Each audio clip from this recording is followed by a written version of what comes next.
د اف بی آی افسران حیران پاتې شول کله چې یې ولیدل. که یو بندي یوازې آزاد هم په زندان کې پرېښودل شوی وای، بیا یې هم د تېښتې چانس نه درلود. نو څنګه درې بندیانو د چارواکو د سترګو لاندې تېښته وکړه؟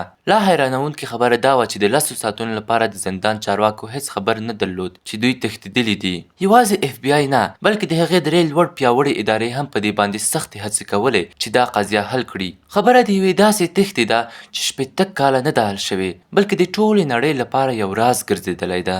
دلته بیا هغه بدنام ټاپو دی چې په آرام سمندر کې پروت دی. دا ډېر کوچنی ځای دی، یوازې شاوخوا 22 جریبه مساحت لري، خو پخوا پکې د نړۍ تر ټولو خطرناک مجرمان ساتل کېدل. دا ټاپو په یو ستر ډبرین جوړښت باندې جوړه شوی دی، نو ځکه ورته د راک ویل کیږي. نه یوازې دا چې د څلورو خواو څخه د سمندر په منځ کې دی، بلکې د 15 فوټه لوړ کټارو په وسیله هم کلک خوندي شوی و. پر دې سربیره د ورځې 24 ساعته ساتونکي هم ورباندې څارنه کوله، ځکه چې دا د سمندر په منځ کې پروت دی. تل سخت بادونه او لوړ څپې ورباندې لګېدلې. د دې ټولو شرایطو له مخې په 1934 کال کې دا ځای د فدرالي زندان په توګه اعلان شو، چیرته چې د لوړې کچې امنیت موجود و. په لنډو ټکو کې که څوک یو ځل د زندان ته داخل شوی وای، د خپل زور په مټ د وتلو هیڅ چانس یې نه درلود. دا زندان د تښتې نه منونکي په نوم مشهور شوی و، خو د 1962 کال د جولای په 12مه دا شهرت مات شو، کله چې درې بندیانو د امنیتي کسانو سترګې وغولولې او تښتې ته بریالي شول. د دې کیسې اصلي کرکټرونه د انګلین ورونه دي، جیم او جان ویلیام، چې د بانک په غلا کې ګیر شوي وو. ورسره بل بندي فرانک موریس و چې 13 کاله یې د زندان شا تر شا تېر کړي وو. هغه هم د بانک په غلا کې بندي شوی و. په پای کې الن ویسټ پاتې کیږي چې له نورو زندانونو څخه د تښتې څو ځله هڅه کړې وه. همدې امله هغه د الکټراز په اعظمي امنیت کې ساتل کېده. الن ویسټ د دې زندان یو زوړ بندي و، نو د زندان د ساحې له جوړښت څخه ښه خبر و. د الکټراز د تښتې پلان لومړی د الن ویسټ او د هغه ملګرو لخوا په 1960 کې شریک شو. الن د زندان د بلاک بي په برخه کې یوه نیمګړتیا موندلې وه چې کیدای شو د تښتې چانس ورکړي. د تښتې امکان موجود و، خو خبره دا ده چې دغه څلور بندیان به یوازې د غرمې په وخت کې سره کتل، خو د هغوی کوټې د بلاک بي په برخه کې نه وې. هغوی ډېر کوښښ کاوه چې د بلاک بي خواته انتقال شي. د دوی لومړی هدف لاسته راغی، ټول د بلاک بي ته انتقال شول. د راتلونکو 2 کلونو لپاره دوی په خپلو کوټو کې دننه مصروف پاتې شول او هیڅ چاته یې هیڅ نه خبر نه کړه. د 1962 کال د جولای په 12مه د هر وخت په څیر سهار په 2 بجو د زندان کارکوونکي د بندیانو د ویښولو لپاره راتلل. کله چې شمیرل وشول، 3 بندیان ورک وو. یو ساتونکی بیا ټولې کوټې وکتلې، نو ویې لیدل چې انګلین ورونه او فرانک موریس په خپلو بسترونو کې ویده دي.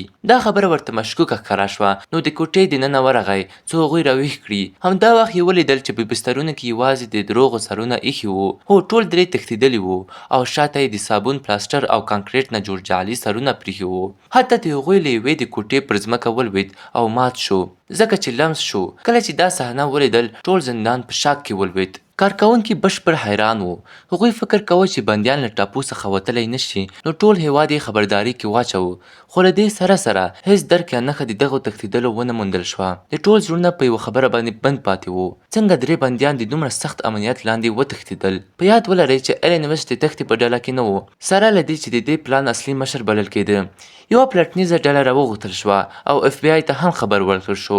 څېړنه وښودله چې 3 بندیانو د خپلو کوټو د دیوالو له یوه کوچني هوایي سوري ځانونه ایستلي وو. همدا وه چې د ټولو سترګې په رښتیا پراخې شوې. خو د صحنې پر دیوال کې یوازې 3 نه، بلکې 4 لندي داغونه موجود وو. هو، 4م لوند ځای د الن ویسټ د کوټې و، خو هغه د نامعلوم لامل له مخې ونه توانېد چې دغه ځای په وخت خلاص کړي. الن ویسټ ښه پوه شو چې نور د ژغورلو چانس نه لري، نو یې پرېکړه وکړه چې دا خبره د اوبو د څیرونکو سر پلین ته راپور کړي. همدا یې وکړل. هغه موضوع سر پلین ته راپور کړه. جعلي سرونه یې مخکې جوړ کړي وو او د سر ویښتان یې د جیل د ویښتو د پرې کولو پر وخت یې پټ غلا کړي وو. د 4 کوټو د شا په دیوالونو کې ټولې کوچنۍ لندي نښې موجودې وې. د سورۍ اندازه 5.9 انچه وه. الن ځکه د دې کوټو نیمګړتیا ښه پېژندله چې پخوا یې د جیل په ساتنه او ترمیم کې کار کړی و. هغه پوهېده چې دیوالونه یوازې 6 انچه ضخامت لري او د وزن سره جوړ شوي نښې ډېر په اسانۍ پراخېدلی شي. د 6 میاشتو لپاره هغوی په همدې ځای کې کار وکړ. د پخلنځي نه یې غلا شوي چمچونه د کیندلو لپاره کارول. وروسته یې د جیل د ویکیوم کلینر موټور نه یو ډول برمه جوړه کړه څو زر کیندنه وکړي. د دې لپاره چې سوری پټ پاتې شي، دوی د خپلو موسیقۍ وسایل یا ورته شیان د هغې مخې ته کېښودل.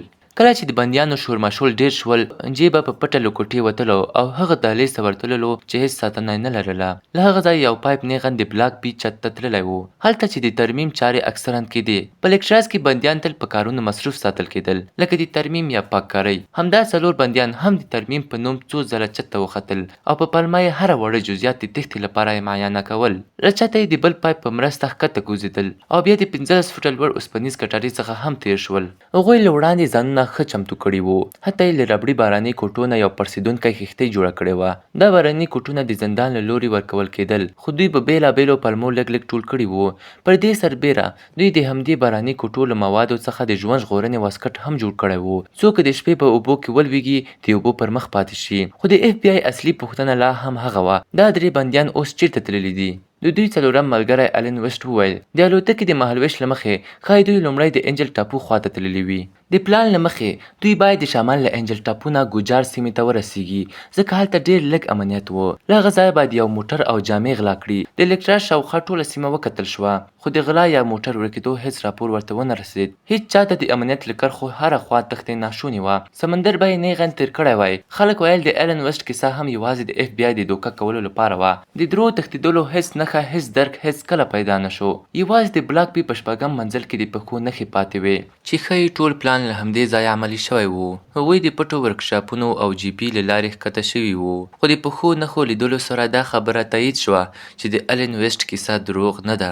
اوس د اف بي آی ترڅنګ د زندانونو د کست کاردان بیورو او مارشال خدمت هم د قضیې ته داخل شول او د بندیانو د موندلو لپاره یې د سمندر پلټنه یې وکړه. خو نه بندیان پیدا شول، نه کښتۍ او نه هم د ژوند ژغورنې واسکټونه. د پولیسو له عادي تګ لارې لرې بل ګام اوس د میخانیکي څېړنې په شان و. سبا یې په اوبو کې د یوې لرګینې تختې ټوټه وموندله چې باور کېږي د تښتې شوې کښتۍ یوه برخه وه. وروسته دا کښتۍ د ثبوت برخه وګرځېده. همدارنګه د باراني کوټو نه جوړ شوي 2 کڅوړې هم وموندل شوې چې د بندیانو شخصي شیان پکې وو، لکه د کورنۍ عکسونه او لیکونه. له دې څخه داسې معلوم کېدل چې ښایي 3 بندیان ژوندي وچې ته نه وي رسېدلي، ځکه د داسې شیانو پرېښودل هیڅ بندي په اسانه نه کوي. په عادي ډول د مرګ وروسته جسدونه د اوبو په سر راخیږي، خو د میاشتو پلټونو وروسته هم د تحقیق ډلې هیڅ مړه یا د بدن ټوټه ونه موندله.